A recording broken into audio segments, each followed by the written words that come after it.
Bonjour, peuple de Côte d'Ivoire. Bonjour, monsieur le ministre de la Défense, monsieur Téné Birahima Ouattara. Je suis monsieur Kofi Amani, je suis citoyen ivoirien. Monsieur le ministre de la Défense, j'aimerais vous faire part d'une situation. Sachez, monsieur le ministre de la Défense, que depuis la crise post-électorale qui a conduit au pouvoir d'État son Excellence, Monsieur le Président Alassane Ouattara, il y a un militaire. Il y a un militaire qui vit dans ma maison depuis ce temps-là jusqu'à nos jours.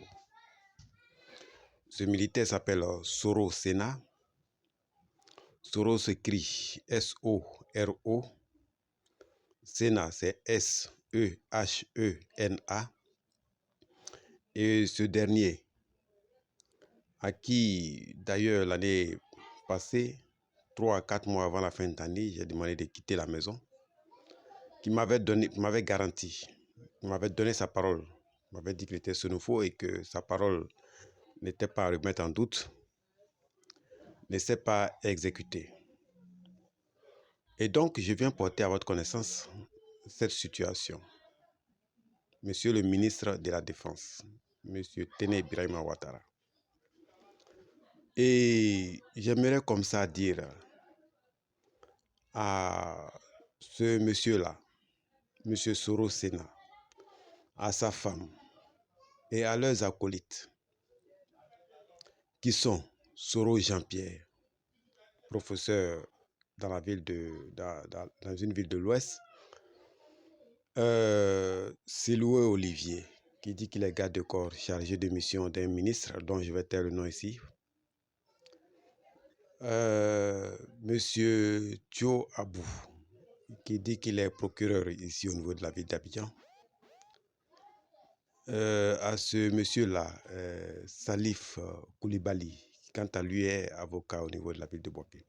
J'aimerais vous dire, monsieur,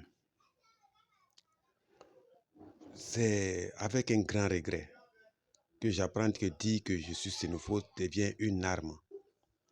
Sincèrement, je ne le savais pas.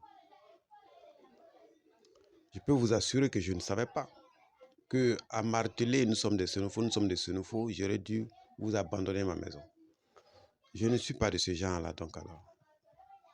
J'ai connu des xénophobes dans ma tendre enfance. J'ai grandi avec eux. Enfin, je ne savais même pas que c'était des xénophobes. Ça, c'est des trucs nouveaux pour moi. Mais nous avons grandi comme ça. J'en ai connu, je vais continuer d'en connaître. Et vous ne serez pas les derniers que je vais connaître. Mais je préfère que vous êtes le genre de personne dont la Côte d'Ivoire n'a pas besoin. Vous faites tout pour légitimer le faux par de votre fonction. Vous empruntez le nom des hauts responsables, de hauts cadres pour justifier vos forfaits. Ce qui est archi faux parce que ces gens-là dont vous utilisez les titres, les noms, peuvent même vous acheter des terrains à Paris.